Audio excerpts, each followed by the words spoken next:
എൻ്റെ കർത്താവിൻ്റെ ഉന്നതമായ നാമത്തിന് സ്തോത്രം ചെയ്യുന്നു. കർത്താവെ, നിൻ്റെ വിശുദ്ധ പൗരോഹിത്യത്തെ മഹത്വപ്പെടുത്തണമേ. കർത്താവെ, ഇന്നത്തെ മക്കളുടെ യാത്ര അവരുടെ വലത്തും ഇടത്തും, വീട്ടിലും വഴിയിലും, ജലത്തിലും കരയിലും, മുകളിലും ഹൃദയത്തിലും കർത്താവിൻ്റെ സാന്നിധ്യവും സഹവാസവും സംരക്ഷണം ഉണ്ടാവട്ടെ. ഈശോയെ, രോഗികളെ സന്ദർശിക്കാൻ പോകുന്നവരുണ്ട്, പത്രം കൊടുക്കാൻ പോകുന്നവരുണ്ട്, മഴയത്ത് പോകുന്നവരുണ്ട്, വിശന്ന് പോകുന്നവരുണ്ട്.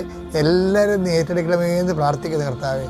ഈശോയെ, ജലജന്യ രോഗങ്ങളാൽ പീഡിപ്പിക്കപ്പെടുന്നവരുണ്ട്. ഈശോയെ, അങ്ങനെ പീഡിപ്പിച്ചിട്ട് വർക്ക് ചെയ്യുന്നവരുണ്ട്. ഈശോയെ, കർത്താവിന് വേണ്ടി ജോലി ചെയ്യുന്നവരുണ്ട്.